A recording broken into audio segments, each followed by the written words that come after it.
स्वागत है मेरे चैनल टीचर्स प्लैनेट में। दोस्तों, मैं आज आप लोगों के लिए एक मास्टर क्लास लाया हूँ सीडीपी की, जिसमें आप लोगों को काफी प्रॉब्लम होती हैं। दोस्तों, मैक्सिमम लोगों की जो कमेंट्स हैं, लोग बताते हैं कि मुझे इंग्लिश पेडागोजी में काफी प्रॉब्लम होती है। एग्जाम में सब में स्कोर हो जाता है मेरा, लेकिन इंग्लिश पेडागोजी के सेक्शन में काफी कम स्कोर कर पाते हैं। तो आज उन्हीं सब बातों को ध्यान में रखते हुए मैं आप लोगों के लिए एक मास्टर क्लास लेके आया हूँ। मास्टर क्लास का मतलब दोस्तों कि अगर आप जी आज क्लास देख लेते हैं, समझ लेते हैं और इसी के बेस पे प्रैक्टिस करते हैं तो पेडागोजी के आपके 70 से 80% क्वेश्चंस आप इजीली सॉल्व कर पाएंगे बिना टाइम वेस्ट किए हुए। सो दोस्तों देखिए, इस वीडियो में मैं आपको क्या बताने वाला हूँ। तो इस वीडियो में मैं आपको कुछ ऐसे कीवर्ड्स बताऊंगा इंग्लिश पेडागोजी के, जो आपको एग्जाम में क्वेश्चन में टाइम बचाएंगे।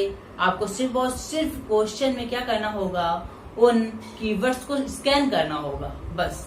और वो कैसे करेंगे, उनके साथ कैसे इंगेज होंगे। सो दोस्तों, ये इंगेज वर्ड अगर किसी ऑप्शन में आपको मिलता है तो आप उसको पॉजिटिव मानिए। अब देखिए, जो पॉजिटिव वर्ड आज मैं जितने डिस्कस करूंगा वो सारे पॉजिटिव वर्ड ही डिस्कस करूंगा। और पॉजिटिव नेगेटिव में मैं आपको अंतर ये बता देता हूँ एक छोटा सा, कि पॉजिटिव और नेगेटिव वर्ड होते क्या है। देखिए, क्वेश्चन आप लोगों ने दो टाइप के क्वेश्चन देखे होंगे पेडागोजी में। पहला वो क्वेश्चन देखा होगा जिसमें आपका नॉर्मल क्वेश्चन पूछा जाता है, और एक होता है नेगेटिव, इसमें नॉट लगा रहता है। सो दोस्तों, जिसमें आपका नॉट लगा रहता है, ऐसे क्वेश्चंस के आंसर जो आपको ऑप्शन चूज करना है वो ऑप्शन भी आपका नेगेटिव होना चाहिए। कहने का मतलब ऑप्शन में भी नॉट होना चाहिए। अगर आपका पॉजिटिव है तो आपको ऑप्शन में भी पॉजिटिव आंसर देना होगा। ठीक है, कहने का मतलब जैसा क्वेश्चन पूछा जाए वैसा ही आपको आंसर सॉर्ट आउट करना है।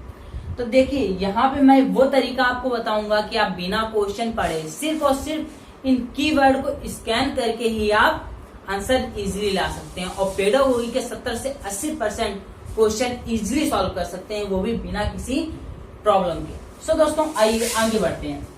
तो सेकेंड वर्ड यहाँ पे देखते हैं हम, एक्टिव लर्निंग। दोस्तों, अगर किसी ऑप्शन में अगर आपको लग रहा है कि बच्चा एक्टिव है, एक्टिव लर्निंग जैसा वर्ड कोई मिल रहा है, तो ये आपका एक पॉजिटिव वर्ड है, इसको भी आप लगा सकते हैं। और तीसरा जो आता है, वेरी वेरी इंपॉर्टेंट।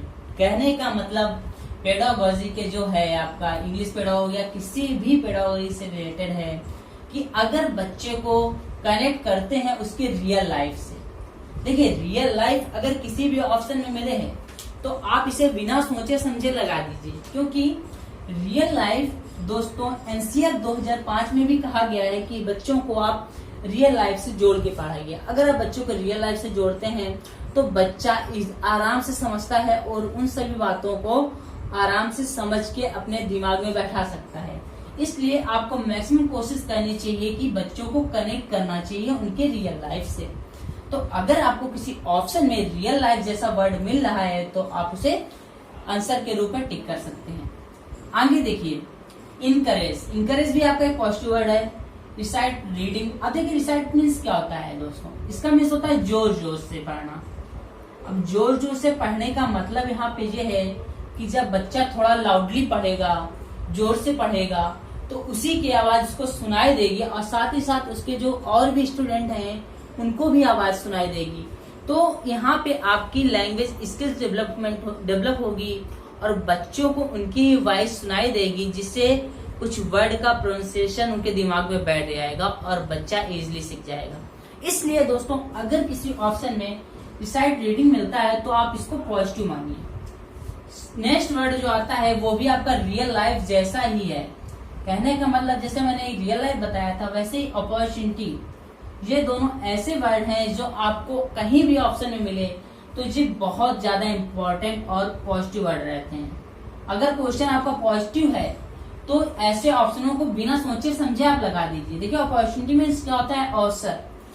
और एनसीईआरटी में बार बार इस चीज की बात की जाती है कि बच्चों को आप जितना ज्यादा हो सके अवसर दीजिए, उसे आगे बढ़ने का अवसर दीजिए, उसे कुछ नया सीखने का मौका दीजिए।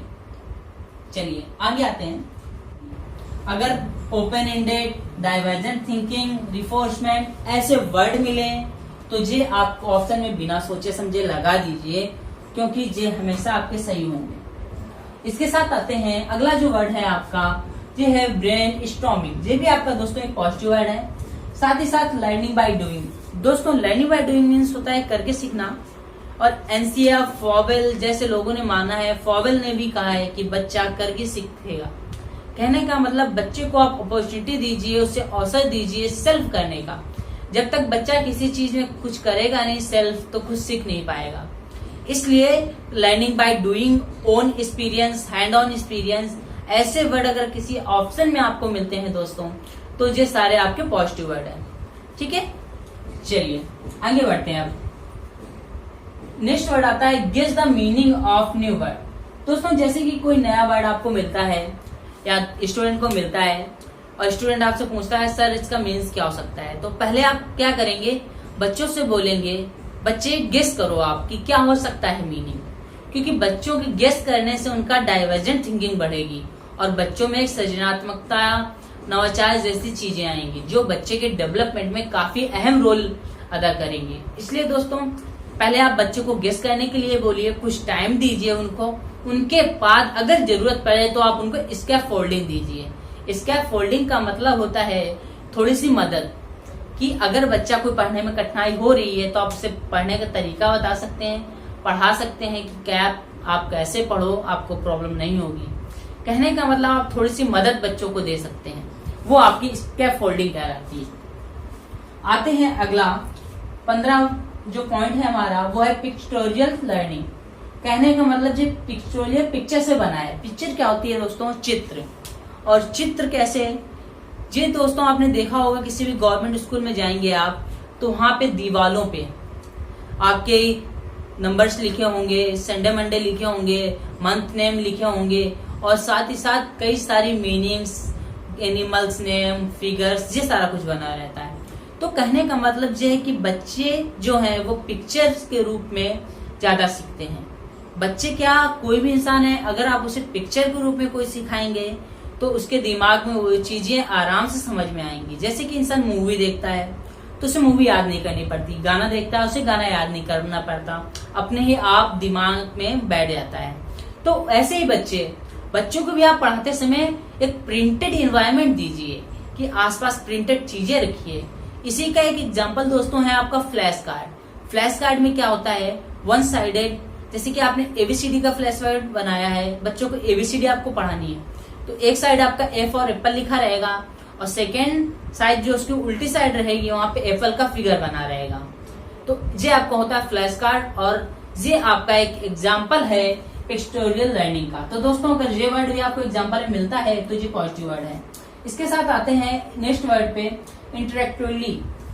ये बहुत ही ज्यादा इंपॉर्टेंट वर्ड है। कैसे दोस्तों, अगर टीचर और बच्चे के बीच में कोई इंटरेक्शन नहीं होगा तो वो आपकी लर्निंग नहीं होगी। कहने का मतलब अगर बच्चा क्वेश्चन नहीं पूछ रहा है या टीचर उसको प्रॉपर वे में समझा नहीं रहा है, जब तक दोनों तरफ से कन्वर्सेशन नहीं होगा, इंटरेक्ट नहीं होंगे बच्चे और टीचर्स, तो उनकी जो लर्निंग होगी वो इफेक्टिव लर्निंग नहीं होगी।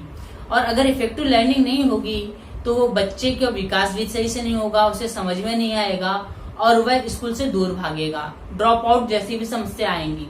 सो दोस्तों एक इंटरेक्टिवली ऐसा वर्ड है जो किसी भी ऑप्शन मिले तो आप इसको हमेशा पॉजिटिव वर्ड ही मानिए, इंटरेक्ट। ओके दोस्तों देखिए, ये सारे जितने भी मैंने आपको वर्ड बताए, इन सभी वर्ड का आप लोग याद करके प्रीवियस ईयर पेपर के जो एग्जाम्पल्स हैं उनकी प्रैक्टिस कीजिए। देखिए इसकी अगली क्लास में मैं ऐसे क्वेश्चंस को लेके आऊंगा। जी क्लास में ज्यादा लंबी नहीं करना चाहता, इसलिए आप लोगों को सिर्फ और सिर्फ इन वर्ड को याद रखिएगा और इन वर्ड का मतलब जरूर समझिए, क्योंकि पेडागोजी जो होती है आपकी एक अंडरस्टैंडिंग बिल्ड करती है। अगर आपकी अंडरस्टैंडिंग अच्छी बिल्ड हो जाएगी तो सीटेड और भी किसी एग्जाम के लिए आपको अंडरस्टैंडिंग में प्रॉब्लम नहीं आएगी। एक बार अगर आप अंडरस्टैंडिंग बना लेते हैं तो आपके सारे एग्जाम में ये हेल्प करेगी। सो दोस्तों आज के लिए मैं इतना ही रखना चाहता हूँ, और अगली क्लास में जब मैं मिलूंगा तो इसके क्वेश्चन के साथ मिलूंगा। और आज मैंने जो क्वेश्चन कराए हैं ये पॉजिटिव वर्ड हैं। एक और क्लास लेके आऊंगा जिसमें मैं निगेटिव वर्ड की चर्चा करूंगा। सो थैंक यू दोस्तों, आप लोगों को पसंद आए तो प्लीज बताएं, मुझे फीडबैक भी दिया करिए।